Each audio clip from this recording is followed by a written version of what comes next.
Hey everyone, it's Melissa here to plan in my happy memory keeping planner. Doing something a little bit different for this video. So I did this last month in April where I printed a few black and white photos for the monthly spread in my memory planner. I really love how it turned out, so I decided to do it again for May. So these are photos from events that I've already documented. So what I like to do is I'll use a photo that I haven't used that week in the memory planner. Sometimes lots of things are going on and I have to really pick one photo for that one day, but there are lots of other photos that I ended up taking that I really also wanted to highlight in my spread. But at the same time, it's not enough photos for me to use a happy memory keeping insert or one of those pages in the back of the memory planner or even one of those documented half sheets. So I decided to save these photos and to use them in this spread. What I used to do is actually place one photo every single day on each of these little boxes for the month. So for example, I did that way back when I first started my memory planner. I just did a flip through, so you can have a look at that. But I found that I started to take really redundant photos, so there'd just be podcasts that I'm listening to, books that I'm reading, which was really great because it was a snapshot of my life and things that I liked in media, movies that I was watching. But then I asked myself, am I really going to want to know what I was listening to or what I was watching a couple of years from now or even a year from now? And while I do, I don't necessarily want to have that as the highlight of my monthly spread. And also, while the little squares are really great and you can really fit a lot in the photo, I wanted to print bigger photos and I also wanted to print them in black and white. So I decided to make the best of both worlds and to just develop 4 photos in the smaller size as well as 2 bigger photos. The bigger photos are approximately 4 by 3. Now I say approximately because of the fact that the Canon selfie doesn't print perfect 4 by 6 photos. They're a little smaller, so it's not really precise, but I still find it really useful for what I use my memory planner for. So I really like having it in the house and the fact that it's Wi-Fi connected and I can just quickly connect to it and print a photo while I'm on the couch or doing something else.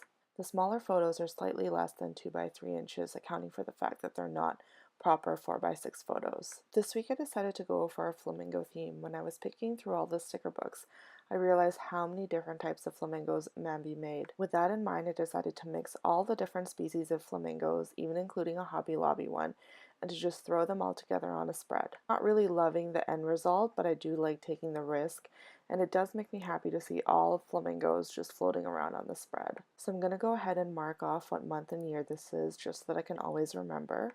I wanted to incorporate that yellow-orange that was built into the design of the planner. It's where you can see where May in 2018 is. There's a zebra Mildliner similar to this color, and I decided to hand draw some lines so I could caption the photos in my monthly spread. I really like captioning photos in general. I like for there to be a little bit of a blurb about every single photo.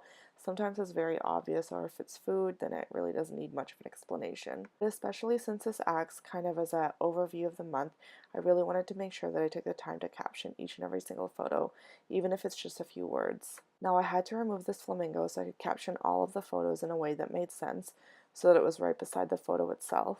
Also, when possible, I really wanted to ground the flamingo by having it stand on a black line or in a photo so it would be actually walking along or across an object. I know that I've definitely thought way too hard about where to place a sticker, but at the same time, it's hard for me to just randomly put a sticker, so I always try to find a reason or some form of logic in deciding where to place a sticker. At first I only placed a couple of lines in order to caption the photo, but later on I'm going to realize that that's really not enough space, and I tend to be much more verbose and I needed another line so I could caption the photos and really think about the moment and why it was special to me. Now my favorite black pen of the moment, and maybe for a very long time, is the Pilot G2.38mm. It actually used to be the Muji, but what I really like about the G2, they are very similar, is the fact that there's a bit of a grip and it's much more comfortable when writing. I really like how bold the black is as well. I found that the Muji pen was a bit more gray or not very black, and I really like how juicy this pen is, but it still dries nice and quick. I actually used to write a lot with colored pens in my memory planner as well as in my other planners, but I found that it almost detracted from the photo itself or from the plans or the decor of the planner. Also, I find that if I'm writing consistently with the same pen, I have a tendency to write neater, and I really like writing with fine tip pens, and there's really not a lot of options in terms of finding very fine tip pens in different colors. One set of colored pens that I really like are the Tombow twin tone markers. I really should use them more often because I bought them a little while ago and I used them a couple times and not since, and they were a little pricey, so I should get into the habit of actually using the pens that I do have. As for the best colorful pens, I definitely think that award belongs to the Papermate Flares. However, I find that I just don't write as neat with a thicker tip, so I struggle a bit with writing very neat in the Papermate Flares. That's why I don't really use them very often. It's funny how when I first got myself into the planning world, I really thought that my writing was very neat and I thought that I had nothing to change when it came to my penmanship. But when I look at other planner babes and their amazing lettering skills and being able to just mix different prints while they're lettering to accentuate a certain word or plans, I realize that I have a lot to learn when it comes to lettering and that I really need to practice more if I want it to look as nice and as polished as others. But to be honest, I don't really spend a lot of time practicing, and I know that I can. Instead, I spend the time going on Netflix, making these videos. I guess I just have other different priorities. And when I practice, I usually practice directly in my planner. And to be honest, the results are not that great. I really know that I should take the time to practice. I actually bought the Chock full of Love, but I haven't really gotten a chance to dive deep into it or to really letter in it that much. This summer I've fallen back in love with reading, and when I'm not watching Brooklyn Nine-Nine on Netflix or planning or making my memory planner, I'm actually spending the time reading. Now this is the Hobby Lobby flamingo that I'm talking about. I wish I had two flamingos so I could make it to be a little bit of a pair, but unfortunately I don't. So this flamingo stands alone in its uniqueness on my spread. Now I kind of regret what I decided to do next, in that I wish I had just kept it to be all flamingos, but I felt like it was really missing something. So I decided to add some florals because florals are my favorite, but I think they kind of detracted from the flamingo theme. I also wish that I had the foresight to pick one of these Happy Mother's Day stickers that seem to be so prevalent in a bunch of the sticker books, but I didn't. I think I may go ahead and add that in later. So at this point I decided that I'm just going to do a